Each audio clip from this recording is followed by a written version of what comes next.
ప్రతి ఉదయం దేవుని వాగ్దానం అనే కార్యక్రమానికి ప్రేమతో మిమ్మల్ని ఆహ్వానిస్తుంటున్నాను. ఈ ఉదయకాల సమయంలో దేవుడు మన కొరకు ఏర్పాటు చేసినటువంటి వాక్యభాగము అపోస్తలుడైన పౌలు ఫిలెమోనుకు రాసినటువంటి పత్రిక 1వ అధ్యాయం 6వ వచనాన్ని ధ్యానించుకుందాం. అపోస్తలుడైన పౌలు ఫిలెమోనుకు రాసినటువంటి పత్రిక 1వ అధ్యాయం 6వ వచనాన్ని ధ్యానించుకుందాం. నీ విశ్వాసమందు పాలివారు ఒకట అనున్నది కార్యకారి కావాలినని వేడుకొనుచున్నాను. క్రీస్తునందు ప్రియమైన దేవుని బిడ్డలారా, ఈ ఉదయకాల సమయంలో పరిశుద్ధాత్మ దేవుడు మనకిస్తున్నటువంటి వాగ్దానము, ఇతరులు నీ విశ్వాసమందు పాలివారొకట అనున్నది కార్యకారి కావాలినని వేడుకొనుచున్నాను. ఈ యొక్క వాగ్దానము మనకును మన జీవితాలకును దేవుడు ఆశీర్వాదకరముగా మార్చునుగాక. ఈ యొక్క మాటల్లోని అంతరార్థాన్ని, ఆత్మీయ సత్యాలను మనం గ్రహించినట్లయితే అపోస్తలుడైన పౌలు ఈ ఫిలెమోనుకు ఈ పత్రికను రాస్తూ ఈ యొక్క మాటలను మాట్లాడుతూ ఉంటున్నాడు. ఈ మాటల్లోని ప్రాముఖ్యమైనటువంటి మాటను మనం గమనించినట్లయితే విశ్వాసము అనేది చాలా ప్రాముఖ్యమైనటువంటి మాటగా ఉంటున్నది. ఈ యొక్క పత్రిక ఉద్దేశాన్ని, చరిత్రను మనం ఒకసారి గమనించినట్లయితే ఫిలెమోను కొలస్సీలోని సంఘములో ఒక ప్రముఖుడుగా ఉంటున్నాడు. ఒనేసిము ఇతని బానిస. తన యజమాను నుండి తప్పించుకొని పారిపోయిన ఒనేసిము సరసాలలో పౌలును కలుసుకున్నాడు. ఈ ఒనేసిము అనేటువంటి వ్యక్తి తన యజమానుడైనటువంటి ఫిలెమోను తప్పించుకొని పారిపోయి ఒనేసిము సరసాలలో పౌలును కలిశాడు. పౌలు ద్వారా ఒనేసిము క్రైస్తవుడయ్యాడు. తప్పించుకొని పోయినటువంటి ఒనేసిము పౌలు ద్వారా క్రైస్తవుడుగా రూపాంతరం చెందాడు. ఒనేసిము తిరిగి చేర్చుకోమని పంపిస్తూ అతన్ని బానిసగా కాక ఒక క్రైస్తవ సహోదరుడిగా స్వాగతించమని కోరుతూ పౌలు ఫిలెమోనుకు ఈ పత్రికను రాస్తూ ఉంటున్నాడు. ఒనేసిమును ఒక బానిసగా కాకుండా ఒక క్రైస్తవునిగా చూడమని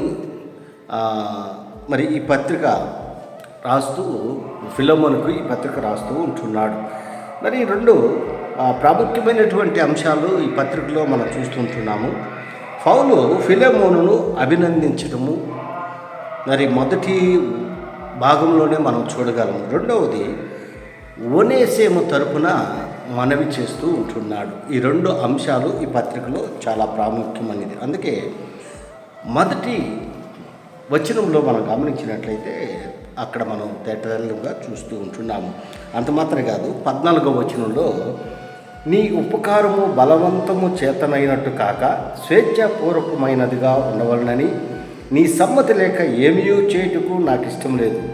అతడిక మీదట దాసుడుగా ఉండక దాసుని కంటే ఎక్కువ వాడుగా గాను ప్రియ సహోదరుడుగాను విశేషముగా నాకును శరీర విషయమును ప్రభు విషయమును విశేషముగా నీకును నీ ప్రియ సహోదరుడుగాను నీ యొద్ద ఎల్లప్పుడూ ఉండటికే కాబోలు అతడు కొద్ది కాలము నిన్ను ఎడబాసి ఉండును అని పౌలు ఫిలెమోనుకు మాట్లాడుతూ ఉంటున్నాడు. క్రీస్తునందు ప్రేమైన దేవుని బిడ్డలారా, అంత మాత్రమే కాదు, ఒనేసిము ఫిలెమోను దగ్గర బానిసగా ఉంటున్నాడు. తప్పించుకొని తన యజమాను నుండి తప్పించుకొని సరసాలలో ఉన్నటువంటి పౌలును సంధించాడు. పౌలు దగ్గర మాట్లాడినప్పుడు పౌలు ద్వారా క్రైస్తవ అనుభవం పొందుకొని రక్షణ మార్గంలో ఉన్నట్లుగా మనం చూస్తుంటాం ఒనేసి యొక్క జీవితంలో. అదే రీతిగా ఈ యొక్క ఫిలెమోనుకు ఈ పత్రికలో రాస్తూ ఒనేసిమును ఒక బానిసగా చూడొద్దు, ఒక క్రైస్తవునిగా చూడు, అతను ప్రేమించు, ఆదరించు అని చెప్తూ ఫిలెమోనుకు ఈ పత్రికను రాస్తూ ఈ మాటలను మాట్లాడుతూ ఉంటున్నాడు. ఇక్కడ మనం గమనించినట్లయితే ఈ ఇతరులు నీ విశ్వాసమందు పాలివారొకటి, నువ్వు ఏ రీతిగా విశ్వాసం కలిగి ఉంటావో ఆ విశ్వాసాన్ని బట్టి ఇతరులు కూడా మరి నేను అనుసరించేటువంటి రీతిగా ఉండాలని, మరి అది కార్యకారి కావాలని అని, అది కార్యకారి అని అనగా అది కార్యరూపంలో చూపించాలి.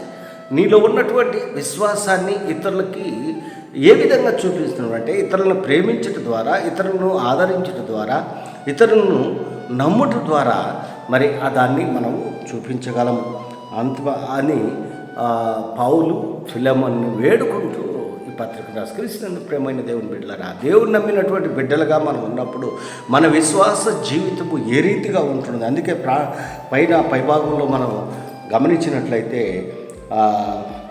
విశ్వాసమును గుర్చి నేను విని నా ప్రార్థన లేదు నీ నిమిత్తము విజ్ఞాపన చేయొచ్చు, ఎల్లప్పుడూ నా దేవునికి కృతజ్ఞతాస్తుతులు చెల్లించు, క్రీస్తుని బట్టి మీ అందున్న ప్రతి శ్రేష్టమైన వర విషయమై నీవు అనుభవపూర్వకంగా ఎరుగుట వలన ఇతరులు అనుభవపూర్వకంగా మరి ఎరుగుట వలన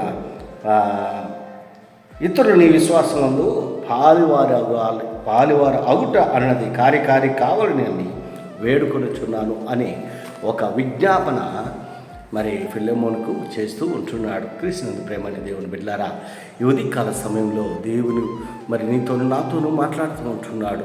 దేవుని యందు విశ్వాసం ఉంచి ఆ విశ్వాసం ద్వారా మరి ఇతరులకు మాదిరికరంగా నేను ఉండాలని ఈ కొద్ది మాటల ద్వారా నేను హెచ్చరిక చేస్తాను. దేవుడి యొక్క మాటలను మరి ఎక్కువగా మీకును మీ కుటుంబాలకును ఆశీర్వాదకరంగా దేవుడు మార్చును గాక.